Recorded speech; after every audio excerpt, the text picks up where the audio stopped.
अच्छा, ये ना एक तहसीलदार का भी पेपर हुआ था और उसमें जो थे ना वो 5 टॉपिक्स गिवन थे। तो मैंने सोचा है कि आप लोगों को ना वो टॉपिक समझा दूँ। और जिन बच्चों ने ये क्योंकि टॉपिक नंबर 1 जो है ना वो क्लाइमेट क्राइसिस का है। तो जिन बच्चों ने ये क्लाइमेट क्राइसिस वाला टॉपिक जो है ये अटेम्प्ट किया है, उनको मैं थोड़ा-सा ना बता दूँ कि आप लोगों का ऐसे पास होगा या फ़ेल, या आपने टॉपिक को अच्छे से अंडरस्टैंड किया है कि नहीं। तो मैं आप लोगों को थोड़ा-सा बता देती हूँ कि ये जो एक्चुअल टॉपिक था वो है क्या था। अच्छा, अब आप लोग देखो, उसने ना टॉपिक 1 दिया हुआ है पाकिस्तान क्लाइमेट क्राइसिस, ठीक है। उसने ओवरऑल क्लाइमेट क्राइसिस नहीं पूछा, उसने कहा है पाकिस्तान क्लाइमेट क्राइसिस। वैसे तो अगर आप लोग मेरी जो है ना वो पास्ट वीडियोस देखो, प्रीवियस वीडियोस देखो, तो वहाँ पर मैंने क्लाइमेट वाले टॉपिक को कवर भी किया हुआ है। लेकिन ये क्योंकि तहसीलदार में आया है तो इसके अकॉर्डिंग मैं आप लोगों को बता देती हूँ।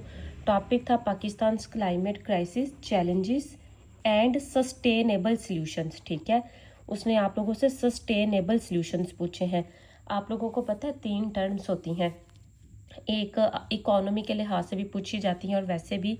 एक आपकी ग्रोथ की टर्म होती है, एक आप लोगों की डेवलपमेंट की टर्म होती है और एक आप लोगों की सस्टेनेबिलिटी की टर्म होती है।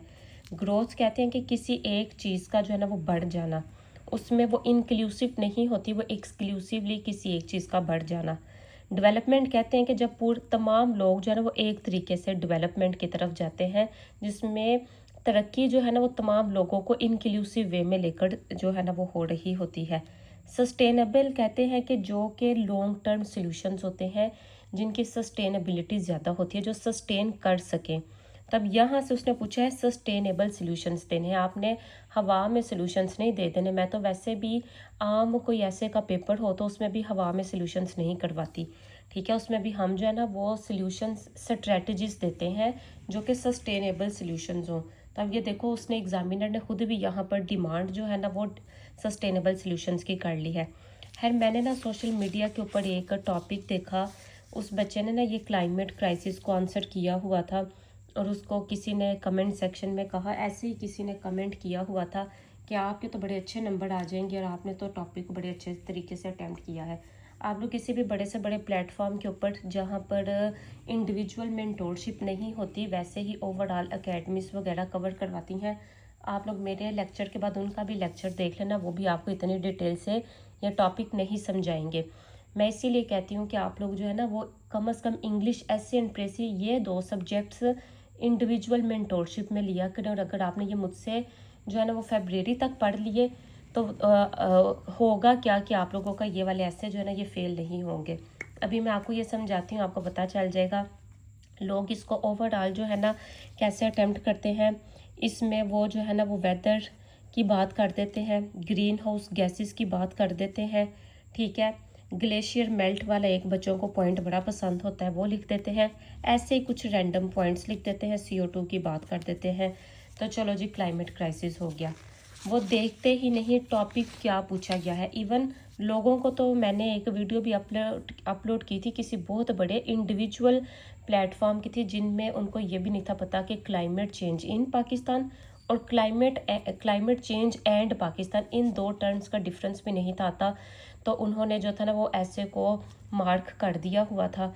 तो मैंने जो था ना वो अपने यूट्यूब के ऊपर भी और डिफरेंट सोशल मीडिया प्लेटफॉर्म्स के ऊपर भी बताया था कि ये ऐसे इस तरीके से नहीं होता। तो पता नहीं फिर वहाँ पर उनकी ही किसी स्टूडेंट ने आके बड़े हेट कमेंट्स भी किए थे। लेकिन हम हेट कमेंट्स को क्या करें, जब हमने टॉपिक जो एग्जामिनर की डिमांड है उसके मुताबिक ही चेक करना है और अटैम्प्ट करना है। अब ये जो टॉपिक है ना ये आप लोग ओवरऑल नहीं लिख सकते। इस टॉपिक में ना उसने पाकिस्तान की क्लाइमेट की बात की है। ये ऐसे ही है कि कोई आपसे इंडिया का मौसम पूछ ले और पाकिस्तान का मौसम पूछ ले, तो आप जो है ना वो उनको एक ही तरीके से लेकर चलें अगर आपने ओवरऑल अटैम्प्ट कर दिया। क्लाइमेट जो होता है ना ये हमेशा रीजनल होता है। जैसे आप लोग लाहौर और लाहौर के अलावा इस्लामाबाद, इन दोनों के क्लाइमेट में डिफरेंस देखेंगे, ठीक है। तो उसने ओवरऑल पाकिस्तान क्लाइमेट, अब पाकिस्तान का पूरा क्लाइमेट उसने पूछा है। जब भी आप लोगों को क्लाइमेट का क्वेश्चन आएगा ना तो आप लोगों ने GSA में जो इन्वायरमेंटल साइंसेस वाला चैप्टर है ना, तो उस चैप्टर में ना उसने पूरे इन्वायरमेंट को कवर किया हुआ है। उसने लिखा हुआ है सबसे पहले आप लोगों को, उसने ना एटमॉस्फेयर पूछा हुआ है, ठीक है। उसके बाद उसने ना आप लोगों का हाइड्रोस्फीयर दिया है। हाइड्रोस्फीयर के अलावा उसने जो है ना वो बायोस्फीयर दिया है। बायोस्फीयर के अलावा उसने ना लिथोस्फीयर को कवर किया है। बेसिकली अगर आप ये 4 पॉइंट्स के ऊपर आर्ग्यूमेंटेशन कर लें तो पाकिस्तान का क्लाइमेट जो है ना वो कवर हो जाता है। अब इन 4 पॉइंट्स के ऊपर आपने आर्ग्यूमेंटेशन कैसे करनी है वो मैं आपको बताती हूँ। देखो, एटमॉस्फेयर जो है ना ये आप लोगों के इन्वायरमेंट को कवर करता है। ये आप लोगों का ओवरऑल जो आप इन्वायरमेंट देखते हैं ये उसको कवर करता है। हाइड्रोस्फीयर जो है ना ये वाटर से रेलिवेंट होता है। हाइड्रोस्फीयर में आप लोग पाकिस्तान के ऑल वाटर के जितने भी रिसोर्सेज हैं ना उनको कवर करते हैं। बायोस्फीयर जहाँ जहाँ पर भी ज़िंदगी है वो आप लोगों का बायोस्फीयर होता है। और लिथोस्फीयर आप लोगों की अर्थ है। तब यहाँ पर ये 4 डोमेन्स पर हमने देख लेना है कि पाकिस्तान के क्लाइमेट के ऊपर क्या क्या इम्पैक्ट आए हैं। मतलब पाकिस्तान का क्लाइमेट इस टाइम पर कौन कौन से क्राइसिस को फेस कर रहा है। और ये आप लोगों ने विद रिस्पेक्ट टू पाकिस्तान ही लिखना है, ओवरऑल नहीं लिखना। तो हम क्या करेंगे, हम सबसे पहले जो है ना वो हमने एटमॉस्फेयर लिखा, तो हम एटमॉस्फेयर को ही कवर कर लेंगे कि एटमॉस्फेयर के ऊपर क्लाइमेट की जो है ना वो क्या आ रहा है। तो आप लोग देख रहे हैं कि इस टाइम पर हमारे एक्सट्रीम वेदर्स हैं। ठीक है, एक्सट्रीम हॉट वेदर है और एक्सट्रीम जो है ना वो हमारे पास कोल्ड वेदर है। तो सबसे पहले हमारे पास क्या आ जाता है, एटमॉस्फेयर में हमारे पास एक्सट्रीम वेदर इवेंट्स हैं। उसके अलावा इसमें हीट वेव्स भी आ जाती हैं, इसमें आप लोगों के ड्राफ्ट्स वगैरह भी आ जाते हैं, इसमें आप लोगों के फ्लड्स वगैरह भी आ जाते हैं। उसके अलावा जो है ना इसी में आप लोगों के राइजिंग टेम्परेचर वाला भी जो है ना वो पॉइंट आ जाता है। और इसमें ओवरऑल जितना भी आप लोग वेदर में चेंज देखते हैं वो आप लोगों के एटमॉस्फेयर को कवर कर देगा। फिर आप लोगों का आता है ये हाइड्रोस्फीयर। हाइड्रोस्फीयर वाटर से रिलेटेड है। इसमें आप लोगों की वाटर स्कार्सिटी भी आ जाती है। वाटर स्कार्सिटी के अलावा आप लोगों का पूरा जो है ना वो ग्लेशियर वाला पॉइंट भी आ जाता है। पाकिस्तान का इन्वायरमेंट है। ठीक है, फिर उसके इम्पैक्ट भी आ जाते हैं कि कहाँ कहाँ पर वाटर के जो है ना वो इम्पैक्ट्स हैं। बायो में आप लोगों की अर्बन वल्नरेबिलिटी आ जाती है कि किस तरीके से हम लोग जो है ना वो अर्बन प्लानिंग कर रहे हैं, टाउन प्लानिंग कर रहे हैं। और उसके अलावा पाकिस्तान की स्पीशीज़ को जो भी नुकसान जो है ना वो आप लोग देखते हैं। फिर अर्थ में जितने भी अर्थ क्वेक वगैरह आ जाते हैं, या ओवरऑल अर्थ की जो भी हेल्थ है, जो भी अर्थ से रेलिवेंट जितने भी आप लोगों को स्पीशीज़ वगैरह का पता है वो आप लोग लिख सकते हैं। ठीक है, इवन हमारी सॉइल जो है, अर्थ की बात है तो सॉइल में एग्रीकल्चर सेक्टर भी आ जाता है। पाकिस्तान की सॉइल जो है ना वो इनफर्टाइल भी हो रही है। ठीक है, तो ये देखो इन सब में पाकिस्तान का क्लाइमेट आ गया। अब एक्चुअल चैलेंज क्या है कि ये हम वेदर पैटर्न फेस कर रहे हैं। पाकिस्तान में जो है ना वो वाटर स्कार्सिटी है। पाकिस्तान में जो है ना वो वाटर स्कार्सिटी के अलावा अर्बन प्लानिंग की वजह से हमारे जो है ना वो बहुत ज़्यादा इन्वायरमेंट के ऊपर पोल्यूशन के इम्पैक्ट्स आ रहे हैं। लिथोस्फीयर के जो है ना वो इम्पैक्ट है। आप लोग चाहें तो यहाँ पर पोल्यूशन को भी कवर कर सकते हैं। उसमें एयर पोल्यूशन, वाटर पोल्यूशन वगैरह, साउंड पोल्यूशन को कवर कर सकते हैं। अब इससे बेसिकली हमारे चैलेंज क्या है। चैलेंज में सबसे बड़ा चैलेंज जो है ना जो हम लोग वाटर क्राइसिस के लिए, क्लाइमेट चेंज के लिहाज से फेस कर रहे हैं, हमारा जो डिज़ास्टर रिस्क मैनेजमेंट डिपार्टमेंट है वो एफिशिएंट नहीं है। ये हमारा चैलेंज है। ठीक है, फिर पाकिस्तान में फ्लड्स जो आ रहे हैं वो हमारा क्लाइमेट चेंज का चैलेंज है। अर्थक्वेक है, वाटर स्कार्सिटी है, हेल्थ रिस्क है, इकोनॉमिक लॉसेस है, क्लाइमेट माइग्रेशन है, अर्बनाइजेशन स्ट्रेस है, जॉब्स है, पब्लिक हेल्थ है, ट्रांसपोर्ट है, एग्रीकल्चर है, इंडस्ट्री है, हेल्थ है, वाटर क्राइसिस है, एनर्जी क्राइसिस है। ठीक है, तो ये सो मैनी आर्ग्यूमेंट्स जो है ना वो आप लोग लिख सकते हैं। जीडीपी का हमारे पास इशू है, इंफ्रास्ट्रक्चर का है। तो ये क्या जाता है, ये देखो पाकिस्तान के लिहाज से आपने क्राइसिस को लिख दिया। लेकिन टॉपिक में सस्टेनेबल सोल्यूशन की भी बात थी। जब भी हम सस्टेनेबल सोल्यूशंस की बात करते हैं उसमें क्लाइमेट का सबसे बड़ा जो पाकिस्तान में इम्पैक्ट है ना वो डिफॉरेस्टेशन है। डिफॉरेस्टेशन की वजह से हम लोग जो है ना वो क्लाइमेट चेंज को फेस कर रहे हैं। इसी का आप लोग सस्टेनेबल सोल्यूशन बना सकते हैं डिफॉरेस्टेशन की वजह से। ठीक है, हमने क्या करना होगा, हमें डिफॉरेस्टेशन की तरफ जाना होगा। फिर आप लोगों की वाटर स्कार्सिटी क्लाइमेट की वजह से भी है और मैन मेड एक्टिविटीज़ की भी वजह से है। जब भी आप लोगों का कोई भी टॉपिक ऐसा हो ना कि जो नेचर में एग्जिस्ट करता हो, तो नेचर में एग्जिस्ट करने वाले टॉपिक्स के ना 3 पॉइंट्स होते हैं। एक उसकी नेचुरल कॉज होती है, एक उसकी मैन मेड कॉज होती है, एक उसकी नेशनल कॉज होती है और एक उसकी इंटरनेशनल कॉज होती है।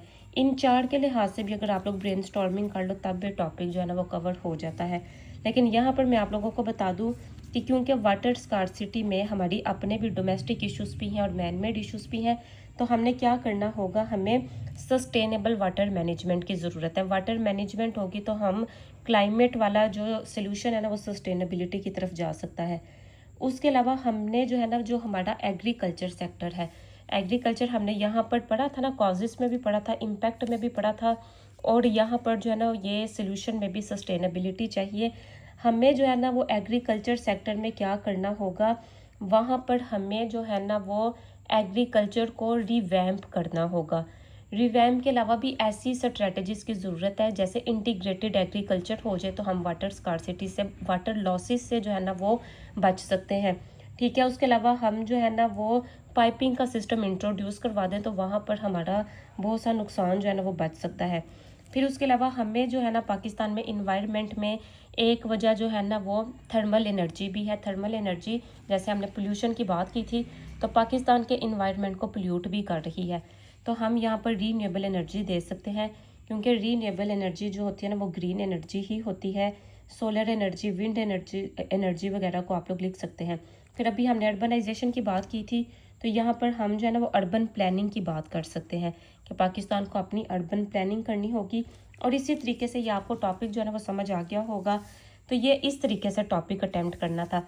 जिन बच्चों ने इस टॉपिक को वही कॉज इफेक्ट एंड सोल्यूशन वाले फार्मूला से किया है, यहाँ पर लिख दिया है व्हाट इज़ क्लाइमेट चेंज, और क्लाइमेट चेंज में वो CO2 लिख दी, ग्रीन हाउस गैस लिख दी।